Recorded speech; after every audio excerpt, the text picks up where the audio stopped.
된장찌개 하나 제대로 못 끓이던 아이고, 과부가 음식을 다 있었습니다. 태워버렸네, 속상해. 불만 지피면 타버리고 손님은 늘 등을 돌렸지요. 주막 문을 닫기 바로 전날 밤, 그녀는 뒷마당에서 이상한 소리를 들었습니다. 여물 항아리 안에서 누군가 죄송해요. 음식을 배가 너무 먹고 고파서. 있었습니다. 칼을 들고 달려가 보니 그곳엔 어머니 거짓골의 불을 아이 줄여야 하나. 합니다. 아이고, 또 그런데 그 아이가 말했습니다. 어머니, 불은 지금 줄이셔야 합니다. 그날 이후 망해가던 주막의 냄새가 궁궐에서 나던 냄새로 바뀌었습니다. 과연 이 아이는 누구였을까요? 이 이야기가 여러분의 가정에 작은 평안과 따뜻한 기운을 전해드리길 바랍니다. 이야기 시작 전 구독과 좋아요로 함께 해주세요. 영상을 제작하는데 큰 힘이 됩니다. 자, 그럼 이야기 시작하겠습니다. 한양 성문 밖에 이주로 초입에 복덕주막이라는 간판을 단 낡은 주막이 서 있었습니다. 주막 마당에는 잡초가 무릎 높이까지 자라나 바람에 이리저리 흔들렸고 처마 끝에서는 거미줄이 햇빛을 받아 은빛으로 빛났습니다. 안에서는 35살 과부가 가마솥 앞에 주저앉아 검게 타버린 된장찌개를 바라보며 한숨만 내쉬고 있었습니다. 아이고, 또 이 모양이네. 대체 나는 왜 이 모양인지 원. 검은 연기가 부엌을 가득 채웠고 과부의 눈에서는 자꾸만 눈물이 흘러내렸습니다. 연기 때문인지 슬픔 때문인지 스스로도 알 수 없었습니다. 3년 전 호랑이에게 남편을 잃은 뒤로 모든 것이 꼬이기 시작했습니다. 남편이 살아있을 때는 그가 음식을 만들고 과부는 손님을 맡고 설거지를 하면 그만이었는데 이제는 혼자서 모든 것을 감당해야 했습니다. 문제는 과부에게 요리 재능이라고는 손톱만큼도 없다는 것이었습니다. 주모, 이게 대체 무슨 음식이란 말이오? 걔도 안 먹을 것 같소. 불그락푸르락한 얼굴의 손님이 상을 발로 차며 소리쳤습니다. 죄송합니다, 손님. 제가 불 조절을 잘못해서 다시 만들어드리겠습니다. 다시, 저번 주에도 그랬고 그 전 주에도 그랬잖소. 대체 언제까지 이 꼴로 장사를 하실 건지 모르겠구려. 손님들이 하나둘 자리를 박차고 일어나 주막 밖으로 나가버렸습니다. 텅 빈 주막에 혼자 남은 과부는 바닥에 주저앉아 목을 놓아 울었습니다. 울음소리가 주막 안을 가득 채웠지만 들어줄 사람은 아무도 없었습니다. 그때 옆 주막의 주인 최 씨가 빗장도 걸리지 않은 문을 밀고 들어왔습니다. 40대 초반의 비쩍 마른 사내로 언제나 음흉한 미소를 입가에 달고 다니는 자였습니다. 아이고 주모, 또 손님들 다 쫓아내셨소. 이러다가는 정말로 거지꼴 되시겠구려. 최 씨는 과부의 처지를 비웃듯 말했습니다. 제발 좀 그만 놀리시구려. 저도 살려고 발버둥 치고 있지 않습니까? 발버둥, 허허, 그게 발버둥이요. 주모, 이제 그만 포기하는 게 어떻겠소. 주막을 나한테 넘기시면 빚은 내가 다 갚아주겠소. 그리고 주모는 우리 주막에서 설거지나 하면서 편하게 사시구려. 설거지나 하라는 말에 과부의 자존심이 크게 상했지만 반박할 말이 없었습니다. 실제로 요리 실력은 형편없었으니까요. 아직은 아닙니다. 조금만 더 기회를 주십시오. 기회, 주모가 3년 동안 가진 기회가 얼마나 많았소. 현실을 보시구려. 주모 솜씨로는 절대 장사가 안 돼요. 최 씨가 비웃으며 나가자 과부는 이를 악물고 부엌으로 돌아갔습니다. 하지만 마음속으로는 이미 반쯤 포기하고 있었습니다. 밤이 깊어지고 과부는 하루 종일 실패한 음식물들을 뒷마당에 커다란 항아리에 버렸습니다. 돼지 여물로 쓰려고 모아두는 것이었는데 항아리는 벌써 반 이상 차올랐습니다. 전부 과부의 실패작들이었습니다. 내일이야말로 제대로 만들어야 하는데. 하지만 어떻게? 과부는 무거운 발걸음으로 방으로 돌아가 누웠지만 잠은 쉽게 오지 않았습니다. 내일이면 마지막 남은 쌀도 바닥날 것이고, 그러면 정말로 주막 문을 닫아야 할지도 모른다는 생각이 머릿속을 떠나지 않았습니다. 다음 날 동이 트기도 전 과부는 이상한 소리에 잠에서 깨어났습니다. 으득으득, 쩝쩝, 후루루. 누군가 뭔가를 먹는 소리였습니다. 게다가 아주 열심히 정신없이 먹는 소리였습니다. 과부는 가슴이 두근거렸습니다. 혹시 도둑이 든 것은 아닐까? 하지만 이 가난한 주막에 훔쳐갈 것이 뭐가 있다고. 과부는 용기를 내어 부엌칼을 들고 조심스럽게 창문을 열어보았습니다. 뒷마당에서 작은 그림자 하나가 여물 항아리에 얼굴을 쳐박고 있었습니다. 달빛에 비친 그림자는 아이처럼 작았고 온몸이 덜덜 떨리는 것이 추위에 떨고 있는 것 같았습니다. 거기 누구요? 당장 나와 보시오. 과부가 칼을 들고 뛰어나가자 항아리 앞에 웅크리고 앉은 아이가 깜짝 놀라 벌떡 일어났습니다. 10살쯤 되어 보이는 사내아였는데 얼굴과 손이 온통 누른 찌개와 식은 밥풀로 범벅이 되어 있었습니다. 달빛 아래서 본 아이의 몰골은 참으로 처량했습니다. 죄송합니다. 너무 배가 고파서. 돼지 여물이라도 먹으려고. 아이의 목소리는 떨리고 있었고 눈에는 눈물이 그득했습니다. 과부가 가까이 다가가 아이를 자세히 보니 옷은 누더기처럼 여기저기 찢어져 있었고 팔다리는 나뭇가지처럼 가늘어서 금방이라도 부러질 것 같았습니다.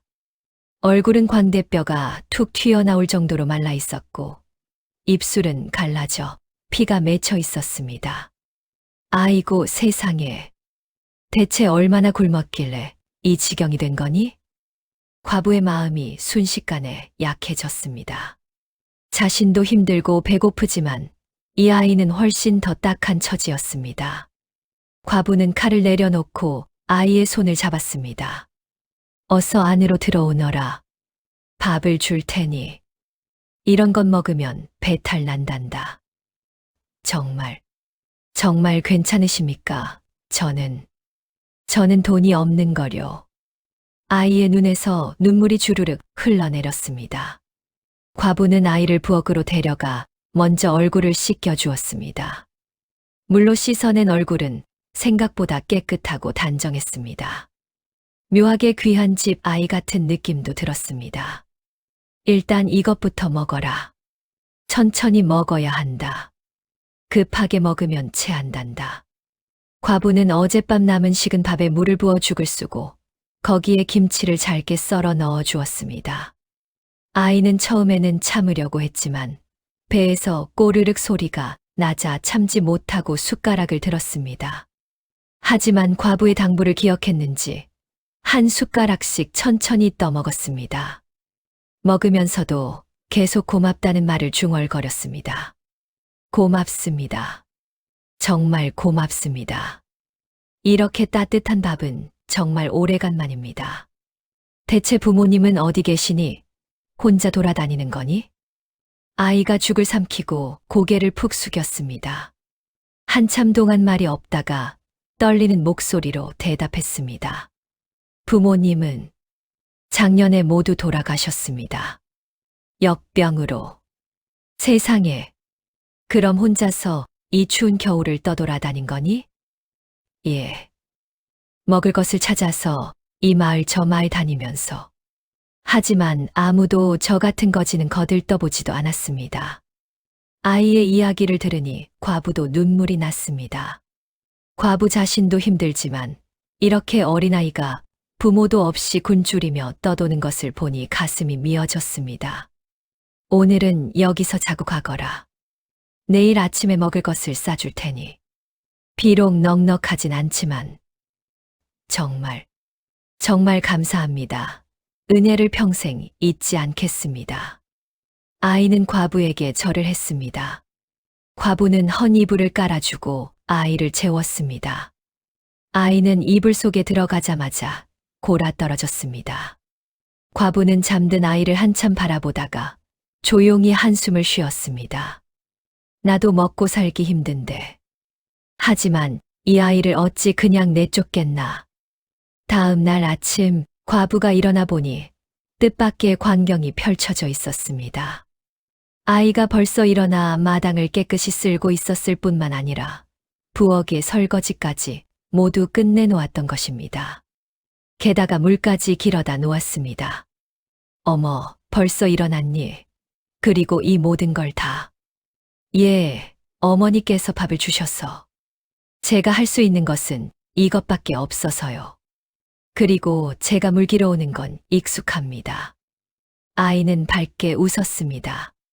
어젯밤의 그 비참한 모습은 어디 가고 깨끗이 씻고 난 얼굴에는 생기가 돌았습니다. 고맙구나. 정말 기특하구나. 과부는 아침 준비를 시작했습니다. 오늘도 혹시나 손님이 올지 몰라 된장찌개를 끓이기로 했습니다. 하지만 불을 지피고 얼마 지나지 않아 또다시 검은 연기가 피어오르기 시작했습니다. 아이고, 또 태우는구나. 어떡하지? 과부가 당황해서 허둥지둥하는데 갑자기 아이가 황급히 뛰어왔습니다. 어머니, 지금 당장 불을 줄이셔야 합니다. 응, 불을? 예, 빨리요. 아이가 다급하게 말하자 과부는 얼떨결에 장작을 빼내어 불을 줄였습니다. 그러자 신기하게도 연기가 줄어들기 시작했습니다. 이게 어떻게 된 일이니? 불이 너무 셌어요. 된장찌개는 센 불에 오래 끓이면 타버립니다.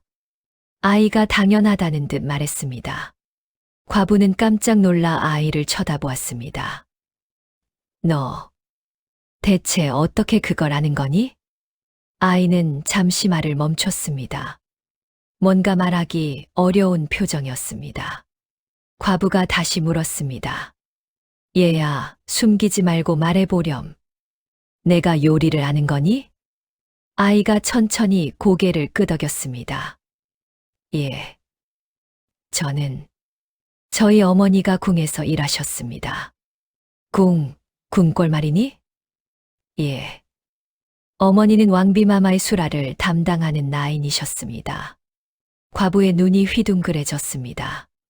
왕비의 수라를 담당했다면 그것은 최고의 요리사라는 뜻이었습니다. 그런데 어떻게 내가? 어머니는 제가 어릴 때부터 옆에서 지켜보게 하셨습니다. 궁에서는 나인의 자식을 데리고 있을 수 없어서 어머니는 저를 숨겨서 키우셨어요. 부엌 한 구석에 작은 공간을 만들어서요. 아이의 목소리가 떨렸습니다. 그래서 저는 태어나서 10년 동안 궁궐 부엌에서만 살았습니다.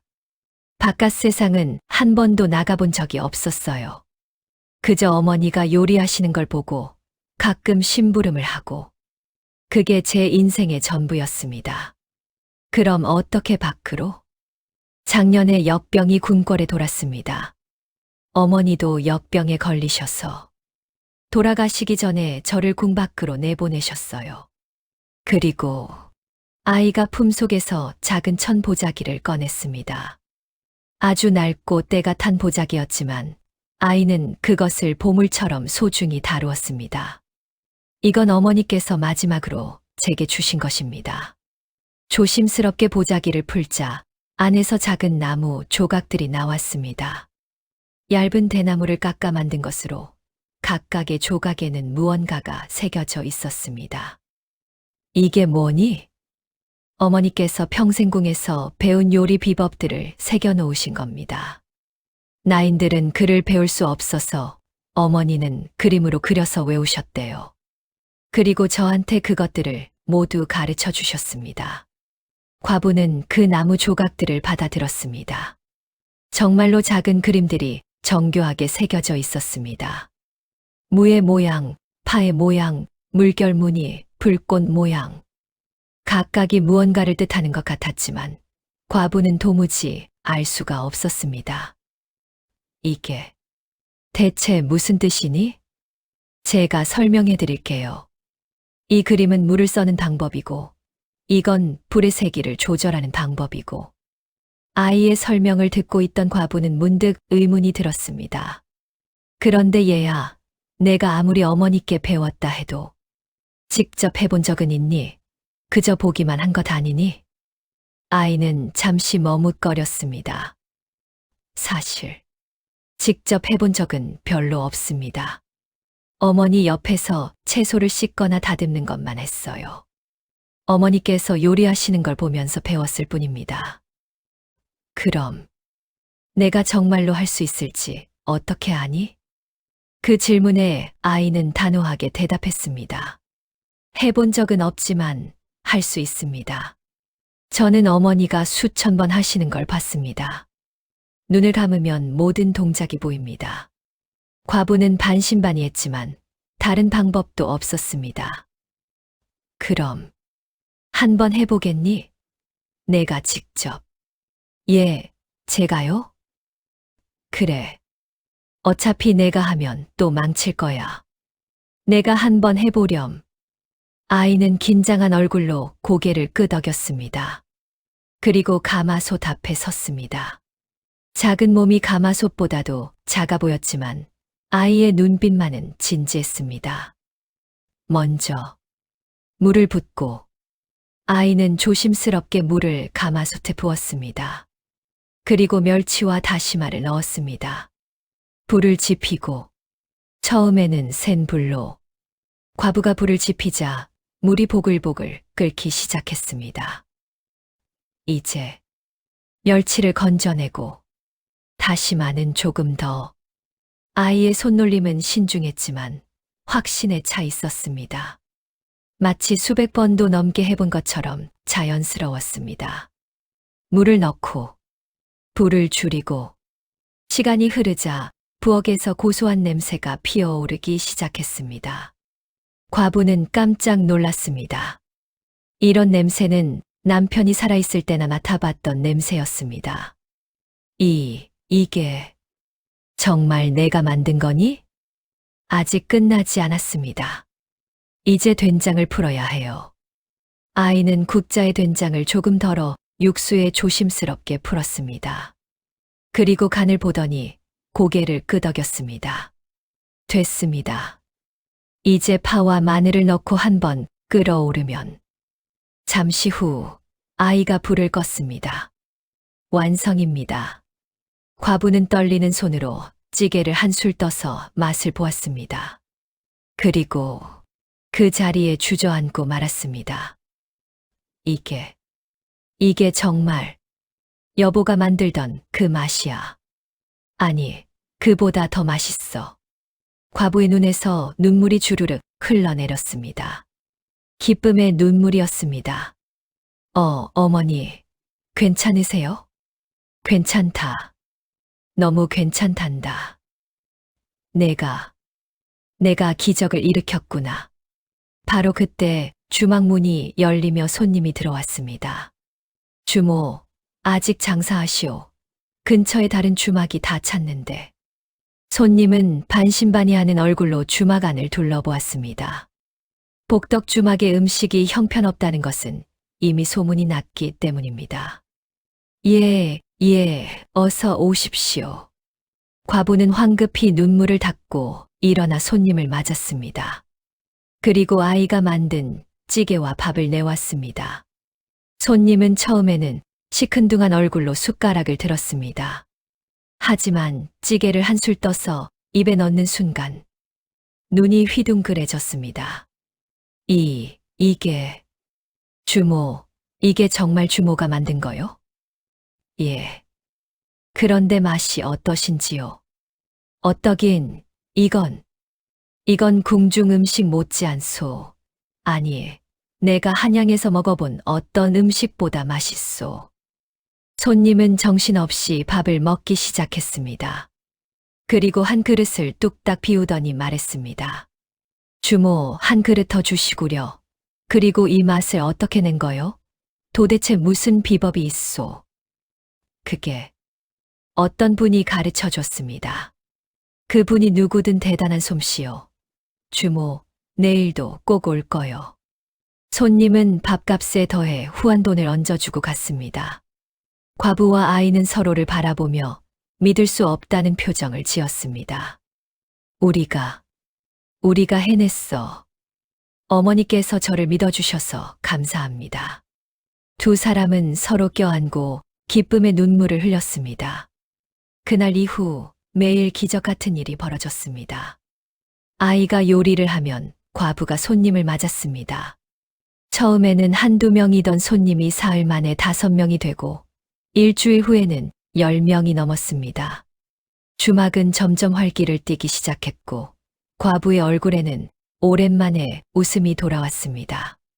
하지만 행복은 오래가지 않았습니다. 한 달쯤 지났을 때 옆 주막 최 씨가 새빨간 얼굴로 찾아왔습니다. 그의 손에는 술병이 들려 있었고 걸음걸이는 비틀거렸습니다. 주모, 대체 무슨 짓을 한 거요? 최 씨는 주막 안으로 비틀거리며 들어와 상을 주먹으로 내리쳤습니다. 그 소리에 손님들이 놀라 고개를 돌렸습니다. 무슨 말씀이십니까? 손님들 앞에서. 손님들, 그래 손님들. 우리 주막 손님들이 다 여기로 왔소. 이게 정상이요? 주모, 분명 무슨 사술을 쓴 게 틀림없소. 사술이라뇨? 저는 그저 음식을 맛있게 만들었을 뿐입니다. 과부가 당황해서 최 씨를 말리려 하자 최 씨는 과부의 손을 뿌리쳤습니다. 거짓말. 몇 년 동안 음식 하나 제대로 못 만들던 주모가 갑자기 이렇게 될 리 없소. 분명 뭔가 속임수가 있을 거요. 최 씨가 부엌 쪽으로 다가가려 하자 과부가 앞을 막아섰습니다. 부엌은 안 됩니다. 왜, 뭘 숨기는 거요? 내가 직접 확인하겠소. 둘이 실랑이를 벌이는 사이 부엌에서 아이가 나왔습니다. 아이의 손에는 막 구워낸 생선이 담긴 접시가 들려 있었습니다. 어머니, 손님 상에 올릴 생선이. 최 씨가 아이를 보자 눈을 가늘게 떴습니다. 이게 누구요? 주모, 언제부터 아이를 부리기 시작했소? 이 아이는 그냥 제가 돌보는 거지 꼴의 아이를 데려다가 부려먹는 거요. 주모, 이건 양심에 어긋나는 일 아니요? 부려먹는 게 아닙니다. 이 아이는 제 식구나 마찬가지입니다. 최 씨는 코웃음을 쳤습니다. 그리고 주막을 둘러보던 그의 시선이 부엌 선반에 놓인 나무 조각들에 멈췄습니다. 저건 뭐요? 그건 최 씨가 재빠르게 다가가 나무 조각 하나를 집어들었습니다. 그림이 새겨진 조각을 보던 그의 얼굴이 점점 굳어졌습니다. 이건 설마. 최 씨는 조각을 주머니에 쑤셔 넣고는 음흉한 미소를 지었습니다. 주모, 이제 알겠소. 두고 보시구려. 이런 식으로 장사를 하면 언젠가 큰 벌을 받을 거요. 최 씨는 비틀거리며 나갔지만 그의 눈빛에는 무언가 계획을 꾸미는 빛이 역력했습니다. 과부는 불안한 마음에 아이에게 물었습니다. 저 사람이 가져간 게 뭐니? 중요한 건가? 어머니께서 주신 비법 조각 중 하나였어요. 하지만 괜찮습니다. 제 머릿속에 다 있으니까요. 아이는 태어났지만 과부의 불안은 쉽게 가시지 않았습니다. 사흘 후 과부의 불안은 현실이 되었습니다. 해가 중천에 떴을 무렵 주막 앞에 말 탄 사내 하나가 나타났습니다. 비단 두루마기를 입고 옥관자를 단 모습이 예사롭지 않았습니다. 하인 둘이 그를 따랐고 한 하인은 커다란 보따리를 들고 있었습니다. 여기가 복덕 주막이요? 사내가 말해서 내리며 주막을 천천히 둘러보았습니다. 그의 눈빛은 날카로웠고 입가에는 알 수 없는 미소가 걸려 있었습니다. 예, 그렇습니다. 어서 오십시오. 과부가 공손히 인사하자 사내는 별말 없이 안으로 들어와 자리에 앉았습니다. 그리고 손가락으로 탁자를 톡톡 두드리며 말했습니다. 가장 좋은 음식으로 상을 차려주시구려. 돈은 충분히 내겠소. 알겠습니다. 과부는 부엌으로 가서 아이에게 상황을 설명했습니다. 아이는 평소보다 더 정성을 들여 음식을 준비했습니다. 신선로에 각종 재료를 정교하게 담았고 전유어는 황금빛이 나도록 붙였습니다. 밥은 한 톨 한 톨이 살아있는 것처럼 지었고 나물 반찬들도 색깔이 고운 것으로만 골랐습니다. 상을 받은 사내는 말없이 음식을 맛보기 시작했습니다. 첫 술을 뜨는 순간부터 그의 표정이 미묘하게 변했습니다. 눈썹이 꿈틀했고 눈빛이 날카로워졌습니다. 신설로를 한 숟가락 더 떠먹고 전유어를 한 점 집어먹고 밥을 한 입 먹은 후 사내는 젓가락을 내려놓았습니다. 주모, 이리 오시구려. 예, 손님. 이 음식을 주모께서 직접 만들었소. 과부는 순간 주춤했습니다. 거짓말을 해야 할까, 사실을 말해야 할까. 예, 제가 만들었습니다. 사내의 눈빛이 차갑게 식었습니다. 주모, 나한테 거짓말을 하시는 게 좋지 않을 거요. 무슨 말씀이신지. 이 신설로는 궁중 방식으로 만든 것이요. 그것도 대전 상공들만 쓰는 비법으로 말이오. 사내는 품에서 무언가를 꺼냈습니다. 바로 최 씨가 가져갔던 그 나무 조각이었습니다. 이것을 본 순간 알았소. 이건 궁중에서만 전해지는 비법 조각이오. 대체 주모는 어디서 이런 것을 구했소? 과부의 얼굴이 하얗게 질렸습니다. 그건 솔직히 말하시오. 안 그러면 관가에 고발하겠소. 궁중의 비밀을 훔친 죄로 말이오. 과부는 식은땀이 등줄기를 타고 흘러내리는 것을 느꼈습니다. 이제 어떻게 해야 할까? 아이를 지켜야 할까? 아니면 자신을 지켜야 할까?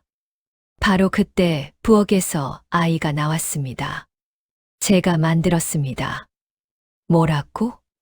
사내가 아이를 보며 눈을 가늘게 떴습니다. 이 음식은 제가 만들었습니다. 어머니는 아무 잘못이 없습니다. 사내는 아이를 한참 쳐다보다가 천천히 일어났습니다. 그리고 아이에게 다가와 얼굴을 자세히 들여다보았습니다. 너, 나인 박 씨를 아느냐? 아이의 몸이 굳었습니다. 어떻게 제 어머니를 아십니까?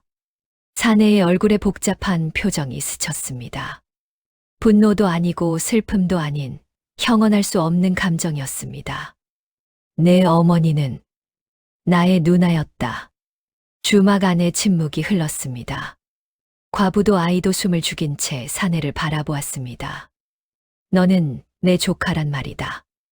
우리가 1년 넘게 찾던. 사내의 목소리가 떨렸습니다. 누나가 역병으로 죽었다는 소식을 듣고 너를 찾았지만 이미 궁에서 사라진 뒤였다. 죽었을 거라 생각했는데 살아 있었구나. 아이도 목이 메었습니다. 외삼촌, 이십니까? 그렇다. 나는 내 외삼촌 박준서다. 사내, 아니 박준서는 아이를 꽉 껴안았습니다. 그리고 한참을 그렇게 서 있었습니다. 과부는 그 광경을 보며 가슴이 철렁 내려앉았습니다. 이제 아이를 빼앗기는 것일까? 겨우 찾은 가족 같은 존재를 이렇게 보내야 하는 걸까? 박준서는 아이를 놓고 과부를 바라보았습니다. 주모, 고맙소. 내 조카를 살려주고 돌봐줘서. 아닙니다. 저는 그저. 하지만 이제 이 아이는 나와 함께 가야 하오. 이 아이의 진짜 가족은 나요. 과부의 눈에서 눈물이 흘러내렸습니다. 그건 어머니. 아이가 과부의 손을 잡았습니다. 저는 여기 남고 싶습니다. 뭐라고? 박준서의 얼굴이 굳었습니다. 외삼촌, 죄송합니다. 하지만 이곳이 제 집입니다. 이 어머니가 제 진짜 어머니입니다. 너는 무슨 소릴? 너의 어머니는 내 누나였어. 알고 있습니다. 하지만 저를 살린 건 이 어머니입니다.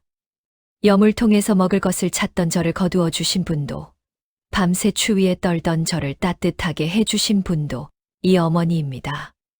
아이의 목소리는 떨렸지만 단호했습니다. 외삼촌께서는 1년 넘게 저를 찾으셨다고 하셨습니다. 하지만 진짜로 저를 찾아낸 건 이 어머니입니다. 아무것도 가진 게 없으면서도 저를 받아주셨습니다. 박준서는 할 말을 잃었습니다. 그리고 한참을 서 있다가 긴 한숨을 내쉬었습니다. 그렇다면 할 수 없지. 박준서가 떠나고 며칠이 지났습니다. 주막은 여전히 손님들로 붐볐고 과부와 아이는 바쁘지만 행복한 나날을 보냈습니다. 하지만 옆 주막 최 씨의 눈에는 날이 갈수록 질투와 증오에 빛이 짙어졌습니다.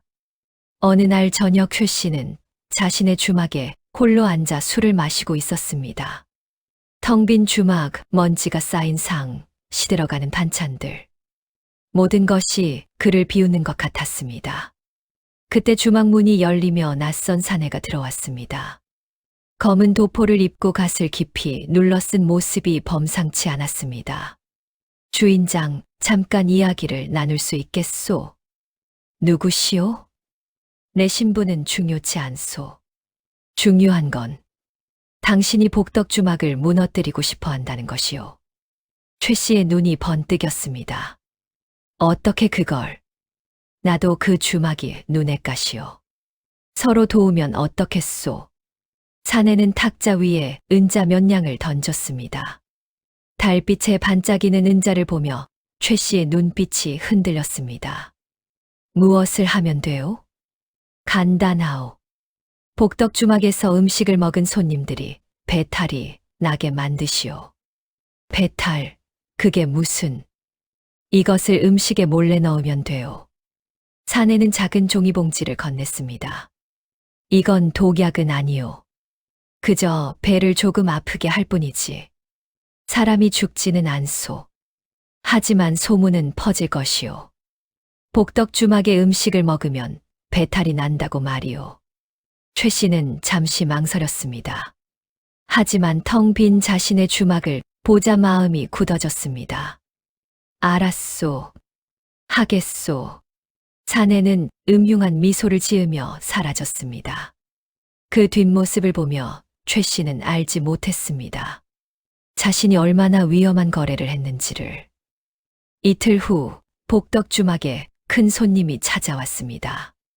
한양의 부유한 상인으로 수십 명의 일행을 거느리고 있었습니다. 주모, 오늘 우리 일행 모두 먹을 수 있겠소? 잔치상으로 차려주시오. 물론입니다. 잠시만 기다려 주십시오. 과부와 아이는 정신없이 움직였습니다.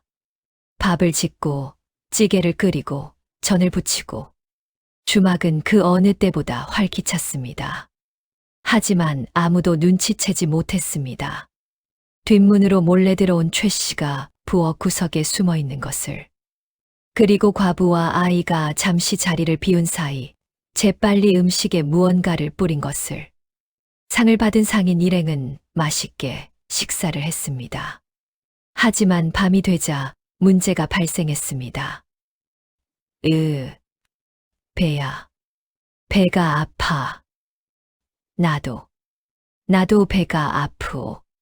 수십 명의 손님들이 동시에 배를 부여잡고 신음했습니다. 주막은 순식간에 아비규환이 되었습니다. 이게 어떻게 된 일이야? 과부는 당황해서 어쩔 줄 몰랐습니다. 아이도 창백한 얼굴로 음식들을 확인했지만 이상한 점을 찾을 수 없었습니다. 어머니 분명히 제대로 만들었는데 왜 이런 일이? 다음 날 아침 소문은 한양 전체로 퍼졌습니다. 복덕 주막의 음식을 먹으면 배탈이 난다고. 그 유명한 주막이 사실은 불결하다고. 주막 문 앞에는 손님 하나 없었고 지나가는 사람들은 수군거리며 손가락질했습니다. 저기가 그 주막인가? 그래. 나도 어제 들었어.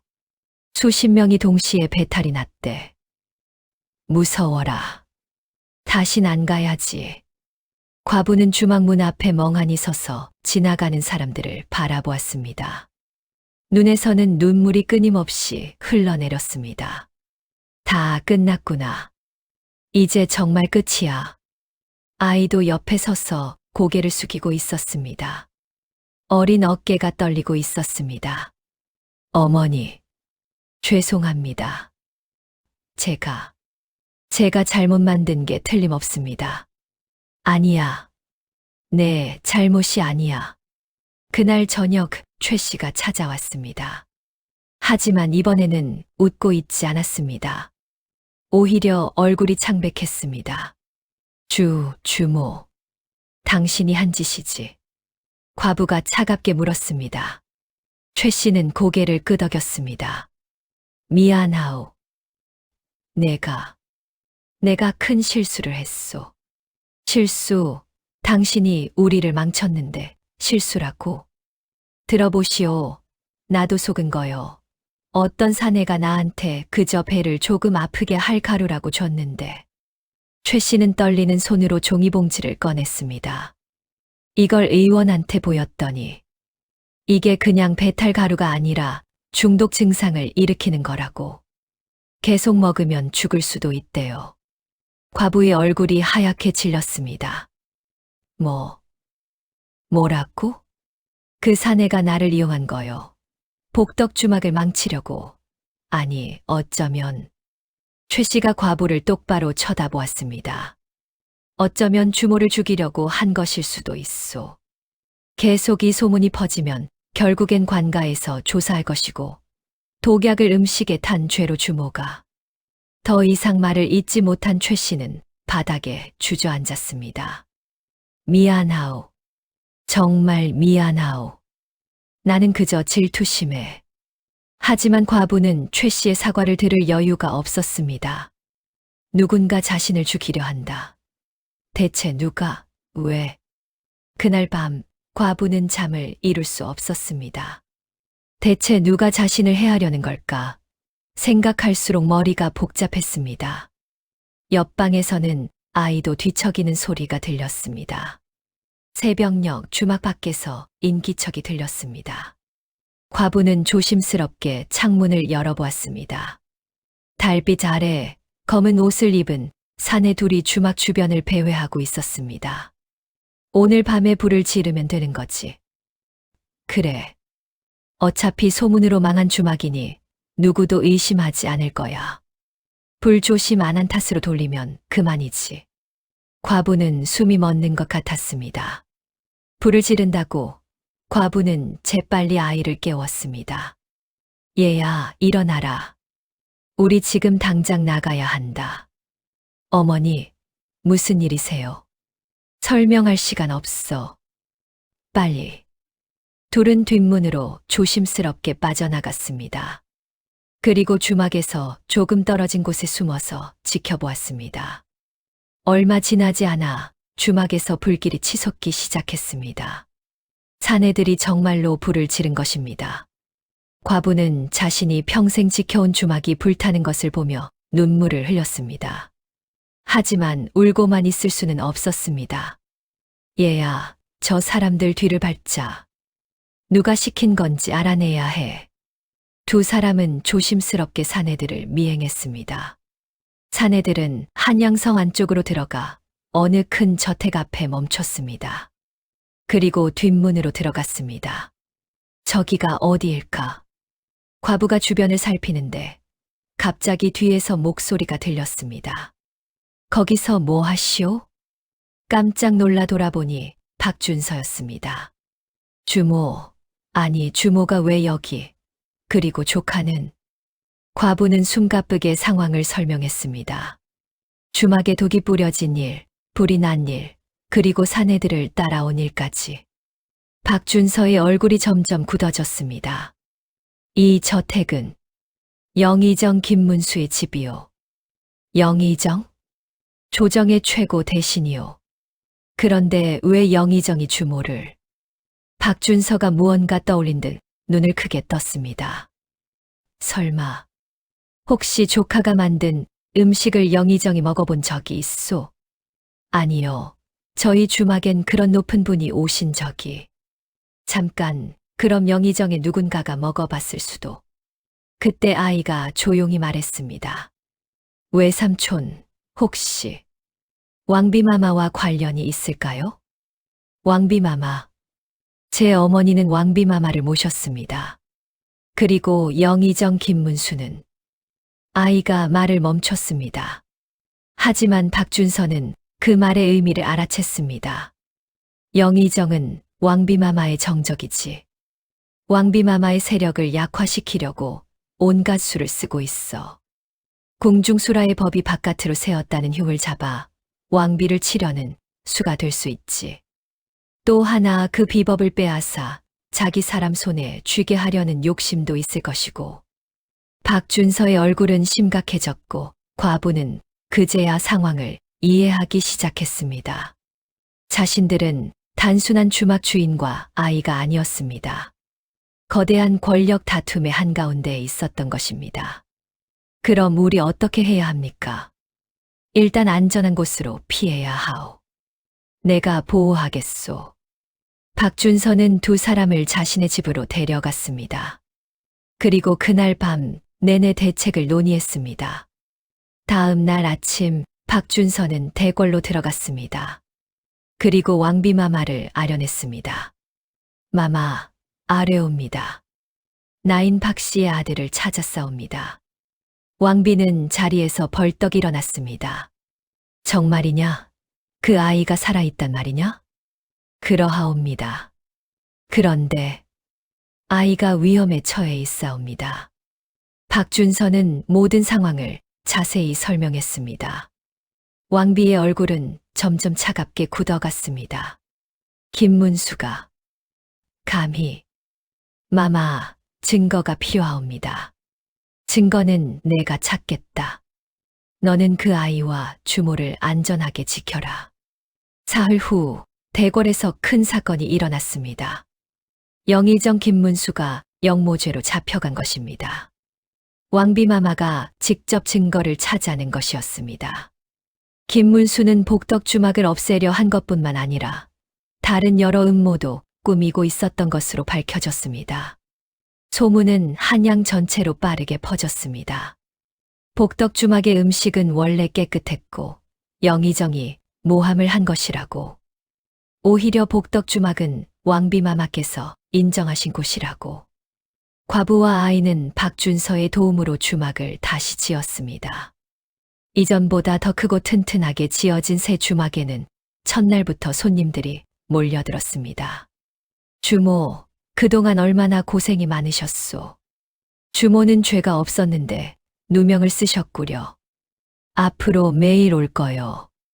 손님들의 위로의 과부는 눈물을 흘렸습니다. 그리고 부엌에서 열심히 일하는 아이를 바라보며 미소 지었습니다.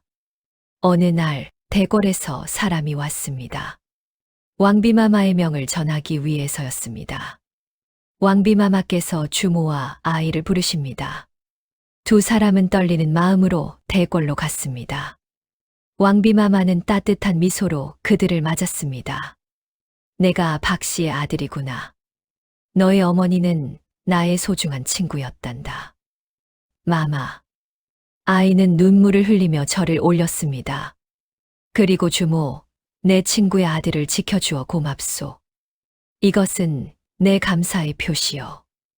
왕비는 비단 보자기를 건넸습니다. 안에는 금패 하나가 들어 있었습니다. 이 금패가 있으면 누구도 당신들을 함부로 대할 수 없을 것이요. 그리고 왕비는 아이를 바라보았습니다. 너는 궁으로 돌아오고 싶지 않으냐? 아이는 고개를 저었습니다. 마마, 감사하옵니다. 하지만 저는 이 어머니 곁에 있고 싶습니다. 그래.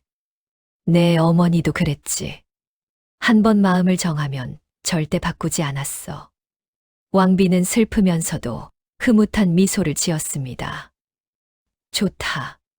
그곳에서 행복하게 살 거라. 가끔 궁중잔치가 있을 때 음식을 부탁하마. 두 사람은 감격해서 눈물을 흘렸습니다. 주막으로 돌아오는 길, 과부와 아이는 손을 잡고 걸었습니다. 석양이 아름답게 물들고 따뜻한 바람이 불었습니다. 그런데 주막 앞에 누군가 기다리고 있었습니다. 바로 최 씨였습니다. 그는 무릎을 꿇고 있었습니다. 주모, 용서해 주시오. 최 씨의 얼굴에는 후회가 가득했습니다. 저는 정말 큰 죄를 지었습니다. 관가에 가서 제 죄를 자백했습니다. 곧 벌을 받을 것입니다. 떠나기 전에 주목께 용서를 구하고 싶었습니다. 과부는 한참을 최 씨를 내려다보았습니다. 그리고 천천히 입을 열었습니다. 당신은 벌을 받아야 합니다. 당신 때문에 저희가 얼마나 고통받았는지 아십니까? 알고 있습니다. 과부가 한숨을 쉬었습니다. 당신도 결국 누군가에게 이용당한 것이지요. 저는 당신을 용서할 수 없습니다. 하지만 당신이 진심으로 뉘우친다면 언젠가는. 과부는 말을 마치지 못했습니다. 최 씨는 깊이 절을 올리고 일어났습니다. 그리고 비틀거리며 떠났습니다. 그의 뒷모습은 처량했습니다. 어머니, 괜찮으세요? 응, 괜찮다. 그쵸. 사람이 탐욕에 빠지면 얼마나 비참해지는지 보니 마음이 아프구나. 며칠 후 최 씨가 유배형을 받았다는 소식이 들렸습니다. 그는 먼 섬으로 떠났고 그의 주막은 문을 닫았습니다. 세월이 흘렀습니다. 복덕주막은 한양에서 가장 유명한 주막이 되었고 아이는 이제 청년이 되었습니다. 어느 날 저녁 과부가 부엌에서 일하는 청년을 바라보며 물었습니다. 얘야, 후회하지 않니? 궁궐로 돌아갈 수도 있었는데. 청년은 밝게 웃으며 대답했습니다. 어머니, 저는 세상에서 가장 행복합니다. 왜냐하면 저에게는 진짜 가족이 있으니까요. 고맙다. 정말 고맙구나. 두 사람은 서로를 안아주었습니다. 주막 밖에서는 손님들의 웃음소리가 들렸고 부엌에서는 고소한 음식 냄새가 퍼져나갔습니다. 그날 밤 하늘에는 별이 쏟아질 듯 빛났습니다. 과부는 창밖을 바라보며 중얼거렸습니다. 여보, 하늘에서 보고 계시죠? 바람이 불어왔습니다. 마치 대답하는 것처럼 따뜻한 바람이었습니다. 요리 실력 하나 없던 과부가 신비한 아이를 만나 함께 위기를 헤쳐나간 이야기는 오래오래 전해졌습니다. 그리고 사람들은 말했습니다. 진짜 가족은 피가 아니라 마음으로 만들어진다고. 그리고 진정한 사랑은 어떤 시련도 이겨낼 수 있다고. 복덕주막의 등불은 오늘도 따뜻하게 빛났습니다. 그 안에서 과부와 청년은 행복하게 웃으며 손님들을 맞았습니다. 그들의 이야기는 끝이 아니라 새로운 시작이었습니다. 오늘 이야기는 여기까지입니다. 이 이야기가 마음에 남으셨다면 구독과 좋아요로 다음 설화를 함께 해주세요.